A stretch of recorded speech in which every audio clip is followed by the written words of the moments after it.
नमस्कार दोस्तों, आज मैं आपके बीच इतिहास के पन्नों से एक और जानकारी लेकर आया हूँ। आज मैं आपके बीच महाराजा हंसापासी का इतिहास लेकर आया हूँ। लगभग 12वीं सदी का वो दौर जब गुजरात से अहिवंश राजपूतों का आगमन अवध की तरफ हुआ और अवध में अहिवंश राजपूतों का सामना राजपासियों से हुआ। अहिवंश राजपूत पासी राजाओं से आमने सामने का युद्ध नहीं करना चाहते थे। उन्हें इस बात का बाखूबी पता था कि आमने सामने का युद्ध पासी राजाओं से जीत नहीं पाएंगे। इसलिए उन्होंने एक रणनीति बनाई और मितौलीगढ़ और पीपरीपुरी के पासी राजाओं के यहाँ नौकरी की और अहिवंश राजपूतों ने मौका पाते ही मितौलीगढ़ और पीपरीपुरी के पासी राजाओं को रात के अंधेरे में धोखे से मार डाला। मितौलीगढ़ और पीपरीपुरी से पासी झंडा उखाड़कर फेंक दिया और अपना झंडा लगाकर वहां अपना आधिपत्य जमा लिया। इसी मितौलीगढ़ के दक्षिण में लगभग 20 मील की दूरी पर कटना नदी के किनारे महोलीगढ़ एक राज्य था, जहाँ के राजा हंसापासी थे। महाराजा हंसापासी के पिता का नाम रतन दत्त था। महाराजा हंसापासी बहुत बहादुर और निडर शासक थे। अहिवंश राजपूतों की काली करतूत आग की तरह पासी राजाओं में फैल गई। जब इस बात का पता महोली के राजा हंसापासी को लगा तो वो क्रोध से आग बबूला हो गए और बदले की भावना से अहिवंश राजपूतों के खिलाफ युद्ध का ऐलान कर दिया। कुछ ही पल में युद्ध भूमि में दोनों तरफ की सेनाएं उतर गई और आमने सामने का घमासान युद्ध हुआ। और इस भीषण युद्ध के कुछ ही पल में अहिवंश राजपूतों ने महाराजा हंसापासी के सामने हथियार डालकर सरेंडर कर दिया। इस तरह महाराजा हंसापासी की विजय हुई।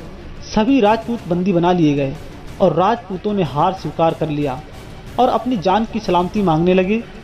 अहिवंश राजपूत अपनी बेटी का विवाह राजा हंसापासी के साथ करने का व कभी युद्ध न करने का वचन दे दिया। महाराजा हंसापासी ने दरियादिली दिखाते हुए अहिवंश राजपूतों को छोड़ दिया और शादी की तैयारियां धूमधाम से होने लगी। राजा हंसापासी 1000 लड़ाकू पासी सैनिक बारात में लेकर गए। राजा हंसापासी की बारात पहुंची तो अहिवंश राजपूतों ने उनका धूमधाम से स्वागत किया। राजपूतों ने यहाँ भी एक षड्यंत्र रच डाला और सभी बारातियों को शरबत पिलाया और उस शरबत में जहर मिला दिया।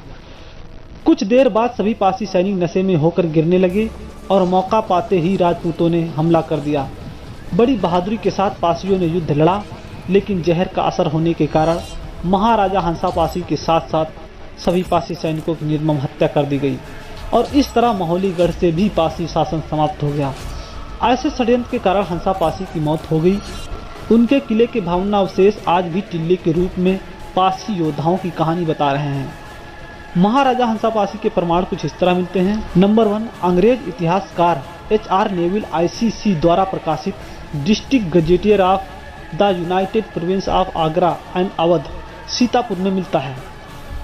नंबर 2, डिस्ट्रिक्ट गजेटियर नैनीताल के पेज नंबर 120 पर महाराजा हंसापासी का जिक्र मिलता है। नंबर 3, EB जोशी द्वारा प्रकाशित उत्तर प्रदेश डिस्ट्रिक्ट गजेटियर सीतापुर के पेज नंबर 23 पर मिलता है। और भी कई इतिहासकारों ने अपने अपनी किताबों में अपने अपने हिसाब से उल्लेख किया है। दोस्तों, आपसे छोटी सी रिक्वेस्ट है कि हमारे YouTube चैनल से आप नहीं जुड़े हैं तो YouTube चैनल सब्सक्राइब करें ताकि आने वाली हर वीडियो आप तक पहुंच सके और बेल आइकन जरूर दबा दें ताकि आपको नोटिफिकेशन मिल सके।